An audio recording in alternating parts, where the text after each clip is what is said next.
بسم اللہ الرحمن الرحیم، الحمدللہ رب العالمین۔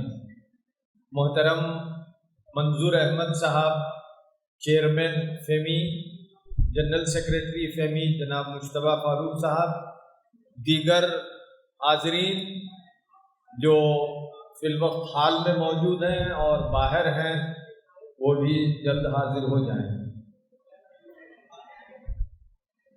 ایک اہم موضوع پر آپ کے ساتھ گفتگو کرنی ہے، اور یہ موضوع بھی کل سے جو چل رہا ہے اسی کا کنٹینیویشن ہے، یعنی اسکولوں کو جو چیلنجز درپیش ہیں اور اسکول کو نیکسٹ لیول پر لے جانے کے لیے جن چیزوں کی ضرورت ہوتی ہے اس میں ایک اہم فینانس بھی ہے، پیسہ بھی ہے۔ اگر آپ کے پاس رقم ہے تو آپ اپنے ادارے کو اونچا اٹھا سکتے ہیں۔ تو ہم اس 20 منٹ کی گفتگو میں یہ بتانے کی کوشش کریں گے کہ آپ کے ادارے کے فنڈز کو کیسے مضبوط کریں، فنڈ کا موبیلائزیشن کیسے کریں۔ تو کسی بھی ادارے کی فنڈنگ یا فنڈ ظاہری بات ہے بیک بون ہے، اس کے بغیر کچھ ہوتا نہیں ہے۔ اداروں کے چیلنجز میں وہی بات آئی کہ ہمارے پاس فنڈ کی کمی ہے، اور اکثر یہ دیکھا بھی جا رہا ہے۔ تو کسی بھی تعلیمی ادارے کو میری نظر میں 6 مختلف ذریعوں سے فنڈ حاصل ہو سکتا ہے۔ ان 6 ذریعوں کو آپ ٹیپ کرنے کی کوشش کریں۔ نمبر 1 جو بہت ہی آسان اور فوری جو ذریعہ ہے وہ آپ کے اسٹوڈنٹس کے پیرنٹس ہیں۔ تو پیرنٹس نمبر 1، آپ کہیں گے کہ آپ نے کوئی خاص بات نہیں کہی، ہمارے پیرنٹ پیسہ نہیں دیتے ہیں، تو ہم اس کی بھی بعض چیزوں کی گفتگو کرنے کی کوشش کریں گے۔ دوسرا جو ذریعہ ہے وہ گورنمنٹ اسکیمز۔ ہاں، گورنمنٹ اسکیمز بھی ہیں، لیکن گورنمنٹ اسکیمز بھی سب کو نہیں ملتی ہیں، اس میں بھی پرابلم ہے۔ بہرحال اس پہ بھی کوشش کرنا چاہیے، اور اس پر بھی ہم کچھ باتیں کریں گے۔ نمبر 3 چیز CSR، corporate social responsibility fund. Government نے نیا قانون بنایا ہے کہ جس کمرشل آرگنائزیشن کا نیٹ پروفٹ سالانہ 5 کروڑ ہوتی ہے، اس کا 2% خیراتی کاموں میں، چیریٹی کاموں میں، سوشل سروس کے کاموں میں خرچ کرنا ضروری ہے۔ ضروری نہیں کہ صرف ایجوکیشن ہی پر خرچ کیا جائے، اور بھی ایکٹیویٹیز ہیں جو CSR ایکٹیویٹیز کہلاتی ہیں۔ تو ایک بڑا فنڈ CSR کے ذریعے آج انڈیا میں خرچ ہو رہا ہے، اور CSR کا بڑا فنڈ تعلیم، poverty alleviation, health sector, women empowerment, water resources کے امپرومنٹ، یہ میجر سیکٹر ہیں، اس میں زیادہ ہو رہا ہے۔ گزشتہ سال CSR انڈیا میں 20,000 کروڑ کا ہوا ہے۔ 20,000 کروڑ میں سے ڈیٹا تو نہیں ہے کہ کتنے ہزار کروڑ یا کتنے کروڑ ایجوکیشن سیکٹر میں گیا ہے، لیکن ایک بڑا اماؤنٹ بڑے کمپنیوں نے ایجوکیشن کے سیکٹر میں فنڈنگ کی ہے، دیا ہے۔ تو یہ تیسرا CSR ہے۔ چوتھا، اپارٹ فرام CSR، ملک میں پھیلے ہوئے یا بیرون ملک فلانتھراپسٹ ہیں، مخیر حضرات، وہ بھی ایک بہت بڑا سورس ہے۔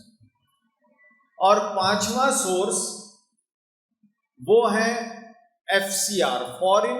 کئی ایسے ایجنسی ہیں جو فورن ایجنسیز آپ کو فنڈنگ کرنا چاہتی ہیں، لیکن اس میں اب امکانات کم ہو رہے ہیں، اور تھوڑا سا اس میں سختی آ گئی ہے، اس پر ہم زیادہ نہیں بات کریں گے۔ تو یہ 5 میجر سورسز ہیں. اس کے علاوہ ایک سورس ہے جس پر بھی گفتگو کم ہوگی، وہ یہ کہ اگر اسکول کے پاس ریسورسز موجود ہیں، انفراسٹرکچر ہے اور آپ کے پاس بلڈنگ ہے، تو اس بلڈنگ کا زائد استعمال فنڈ ریز کرنے کے لیے کیسے استعمال کریں. مثلا بہت سارے کرسچن انسٹیٹیوشن میں ہم نے دیکھا ہے کہ جو آڈیٹوریم ہوتا ہے وہ آڈیٹوریم وہ دوسرے کاموں کے لیے بھی سبلیٹ کرتے ہیں، کرائے پر دیتے ہیں، اس کی انٹری ایگزٹ الگ ہوتی ہے. بعض اسکولوں میں تو شادی خانے بھی ہیں اور وہ اسکول کا آڈیٹوریم بھی ہو جاتا ہے اور وہاں شادیاں بھی ہوتی ہیں. اسی طرح بعض کرسچن انسٹیٹیوشن جو ریزیڈینشیل ہیں، میں نے دیکھا کہ کچھ کمرے وہ لیٹ آؤٹ بھی کرتے ہیں وزٹرز کے لیے اور پیرنٹس کے لیے، اس کے ذریعے بھی وہ انکم جنریٹ کرتے ہیں.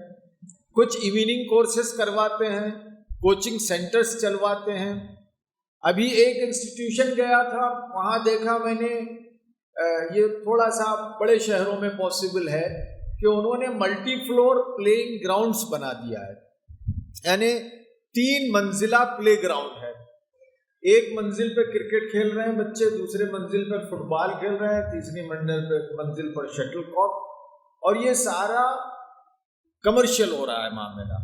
تو یہ بھی ہے، یہ میٹروز میں اور بڑے شہروں میں پاسبل ہے، لیکن میں آپ کے ذہن کو کھولنے کے لیے کہہ دیا. اب آئیے چلتے ہیں. سب سے پہلے فنڈ کو کیسے ریز کیا جائے. دیکھیے، فنڈ کو ریز کرنے کا ایک پورا آرٹ ہے اور ایک پورا طریقہ ہے. ہمارا یہ ایٹیٹیوڈ ہوتا ہے کہ لوگ آئیں، ہماری باتوں پر یقین کر لیں اور پیسے دیں. یہ ہمارا ایٹیٹیوڈ ہوتا ہے. کہیں چلے جائیں اور ہم اپنی، کیا کہنا چاہیے کہ اپنا پورا مسئلہ بیان کریں تو HWF پیسے دے دیں. ایسا نہیں ہوتا ہے. دنیا بھر میں فنڈنگ ایسی نہیں ہوتی ہے. آپ کو فنڈ حاصل کرنے کے لیے پروفیشنلی کچھ کام کرنے کی ضرورت ہے اور وہ کریں. آپ ہو سکتا ہے ہمارے جنرل سیکریٹری صاحب اس کا ایک سسٹم ایوالو کریں گے، اس لیے کہ میں نے کرسچن انسٹیٹیوشن میں یہ سسٹم دیکھا ہے. ساؤتھ انڈیا میں انہوں نے بنگلور میں سینٹر بنایا ہے جہاں پر کرسچن انسٹیٹیوشن کی فنڈ ریزنگ کے لیے پورا وہاں گویا وہ گائیڈنس دی جاتی ہے، سپورٹ کیا جاتا ہے. اس کا جو پروپوزل لکھنے والے ہیں ان کو ہینڈسم سیلری دی جاتی ہے، 55,000 کی سیلری، کار، ریزیڈینشیل فیسلٹی، اور وہ مختلف 150-200 انسٹیٹیوشن کے لیے وہ کام کرتے ہیں، پروپوزل لکھتے ہیں، کمیونیکیشن کرتے ہیں، وغیرہ وغیرہ. تو اس طرح کا کوئی سسٹم فیمی بنا سکتی ہے اور ایسا کر کے ہی ہم اپنے انسٹیٹیوشن کو نیکسٹ لیول پہ لے جا سکتے ہیں. تو یہ آپ بات ذہن میں رکھیے. اب آئیے انڈیویجولی ہم کیسا کریں. آپ اپنے انسٹیٹیوشن میں ایک ٹرسٹی سوسائٹی کے ممبر یا ایک ٹیچر کو اس کا ذمہ دار بنا دیں کہ آپ کا کام فنڈ ریزنگ کرنا ہے اور فنڈ ریزنگ کے لیے ضروری چیزیں کو تیار کرنا ہے. یہ ہم نہیں کرتے ہیں. ہم چاہتے ہیں کہ رسید بک لے لیں اور نکل جائیں چندہ وصول کرنے. یہ نہ کریں. ٹھیک ہے، تو ایک آدمی ہمارا ڈیڈیکیٹڈ ہو گیا. اب اس کے بعد ہم اپنے ایکٹیویٹیز کو، میں موٹی موٹی باتیں کوئکلی کر رہا ہوں، ہماری جو ایکٹیویٹیز ہیں سماج میں، جو کنٹریبیوشن ہے ہمارا، اس کا ڈاکیومنٹیشن پراپر ہونا چاہیے. ہمارے پاس ڈاکیومنٹیشن نہیں ہوتا. ڈاکیومنٹیشن ہوتا بھی ہے تو بڑے بھونڈے انداز کا ہوتا ہے. مثلاً فوٹوگراف ہم لیتے ہیں تو اپنے موبائل سے فوٹوگراف لے لیں گے، اور فوٹوگراف بھی جب لیتے ہیں تو کیمرے میں جو چیز نظر آ گئی اب سمجھتے ہیں کہ بہت اچھی نظر آ جائے گی. وہ اس کی ایک ٹیکنیک ہوتی ہے، اگینسٹ لائٹ نہ لیں وغیرہ وغیرہ. تو لے لیتے ہیں پکچر، جب اس کو ڈیولپ کیا جاتا ہے یا کہیں بھیجا جاتا ہے، دیکھا جاتا ہے تو اس میں کوئی چیز نظر ہی نہیں آتی، یا دور سے لی جاتی ہے فوٹو. تو بہرحال پکچرز پروفیشنلی اچھے لیں. اس کے بعد آپ نے جو کنٹریبیوٹ کیا ہے سماج میں اس کو ڈاکیومنٹ کرنا بہت ضروری ہے. ہم صرف تقریروں کے ذریعے اسٹیٹمنٹ کے ذریعے کوئی چیز بتانا چاہتے ہیں. فلانتھراپسٹ اور CSR والے اس کو مانتے نہیں. آپ مثلا ایک غریب جھوپڑ پٹی میں رہنے والے بچے کو آپ نے تعلیم دی تو آپ جائیں گے اس کی چھوٹی سی اسٹوری بنائیں گے کہ یہ اس کا گھر ہے, دیکھیے اس طرح کا گھر ہے, یہ یہاں آپ دیکھ سکتے ہیں کہ اس کا چھت نہیں ہے, تارپولین ڈلی ہوئی ہے وغیرہ وغیرہ. اس کی ایک پوری اسٹوری آپ ڈیولپ کر رہے ہیں. اور یہ اب بچہ جو ہے کس طرح یہ گریڈ 5 میں یا گریڈ 8 میں آیا ہے اور یہ کیسا انگریزی میں بول رہا ہے اور کس طرح اس کے ایٹیکیٹس بدل گئے ہیں, یہ کس طرح صاف ستھرا رہ رہا ہے اور یہ کس طرح اپنے سماج میں جا کے کام کر رہا ہے. تو ایک امپریسو اسٹوری اس کے سراؤنڈ اطراف ڈیولپ کریں آپ.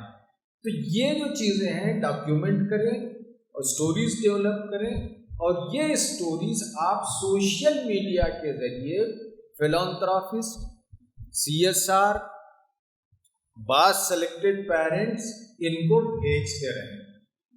ابھی مانگے نہیں, ہمارا پہلا میسج ہی وہ فوٹو کے ساتھ ہوتا ہے کہ آپ لہذا اس کے لیے 50,000 روپے دیجیے. یہ نہ کریں آپ. پہلے آپ امپریس کریں اور اس طرح امپریس کریں کہ فلانتھراپسٹ آپ سے خود رجوع کرے کہ بھئی آپ بہت اچھا کام کر رہے ہیں, میں چاہتا ہوں کہ کچھ فنڈ آپ کو دوں. میں ایسے اگر آپ ملاقات کریں گے تو کئی انسیڈنٹس اور کئی واقعات اور کئی مثالیں دے سکتا ہوں کہ کس طرح چھوٹے چھوٹے گروپس نے کام کیا اور فنڈ ریز کیا. آج کل آپ اس طرح کے سٹوریز سوشل میڈیا پہ شیئر کر سکتے ہیں, فیس بک اپنا بنا سکتے ہیں. ہر سنستھا کا, انسٹیٹیوشن کا ایک ویب سائٹ ہونا چاہیے. ویب سائٹ امپریسو ہو. ہمارے پاس ویب سائٹ میں کئی جگہ کئی اسکولوں کا ویب سائٹ دیکھا میں نے کہ ٹھیک ہے ویب سائٹ کھولتے ہی صدر صاحب کی فوٹو آ جاتی ہے سب سے بڑی. ٹھیک ہے پرائیویٹ انسٹیٹیوشن ہے, چاہتا ہے شخص کے اپنا بھی ذرا سا ہو جائے معاملہ, وہ آپ کریے. لیکن جب آپ سنستھا چلاتے ہیں تو سنستھا انسٹیٹیوشن آگے ہونا چاہیے اور آپ پیچھے ہونا چاہیے. تو بہت ہی اچھا ایک ویب سائٹ ڈیولپ کریں امپریسو کہ آپ کا کنٹریبیوشن کیا ہے. Contribution in the academic field, contribution in social change کے فیلڈ میں, ایسا کہ دل کو بات لگے. تو یہ آپ ویب سائٹ بنائیں گے, آپ نے ڈاکیومنٹیشن کیا چیزوں کو وہ رکھیں گے, اور پھر آپ پورا ڈیٹا بینک کریٹ کریں گے کہ کون فلانتھراپسٹ ہیں, ہم کن سے پیسے حاصل کر سکتے ہیں. پیسے حاصل کرنے کے سلسلے میں اور CSR کے سلسلے میں سارے فنڈ ریزر جو پنڈت ہیں اس فیلڈ کے, وہ یہ کہتے ہیں کہ آپ جس ایریا میں رہتے ہیں اس ایریا کے فلانتھراپسٹ کو آپ پہلے ٹیپ کیجیے. لیکن ہماری سوچ یہ ہوتی ہے کہ نارتھ کے ایکسٹریم علاقے کا بندہ بنگلور آ جاتا ہے, کہتا ہے کہ صاحب یہاں تو پیسہ ابلتا ہے لہذا ہم پیسے جمع کرنے آئے ہیں. تو یہ غلط ہے. اگر آپ UP کے بہرائچ سے تعلق رکھتے ہیں تو آپ دیکھیں کہ بہرائچ کے اطراف و اکناف کے 8-10 ڈسٹرکٹ میں کون ہمارے پیسے والے لوگ ہیں. ہو سکتا ہے کہ وہاں کے لوگ کچھ بنگلور میں بھی ہوں گے, وہاں کے لوگ بامبے میں بھی ہوں گے. تو ان کا آپ ڈیٹا حاصل کریں. ڈیٹا حاصل کر کے صرف ابھی 1-2 سال کے لیے آپ پوسٹ کریں, چیزوں کو بھیجتے جائیں. اوکے, یہ پرائیویٹ فلانتھراپسٹ کے لیے. CSR کے لیے, CSR حاصل کرنے کے لیے بڑی غلط فہمیاں ہیں, مت ہیں کہ صاحب آپ کو نہیں ملے گا, آپ کو بھی نہیں ملے گا, آپ کو بھی نہیں ملے گا. یہ آپ دماغ سے نکالیے. میں تو یہ کہوں گا کہ آپ کو بھی ملے گا, آپ کو بھی ملے گا, جتنے لوگ بیٹھے ہوئے سب کو ملے گا, لیکن ہم ڈھنگ سے کام کریں. تو آپ پہلے CSR کا, جس طرح فلانتھراپسٹ کا ڈیٹا جمع کر رہے ہیں, CSR کا ڈیٹا جمع کیجیے. CSR کے ڈیٹا میں یہ دیکھیے کہ آپ جس علاقے میں انسٹیٹیوشن چلا رہے ہیں وہاں کوئی بڑی کمپنی کام کرتی ہے کیا. مثلا وہاں کیا ہیرو ہونڈا کی فیکٹری ہے, مثلا وہاں کوئی کول انڈیا لمیٹڈ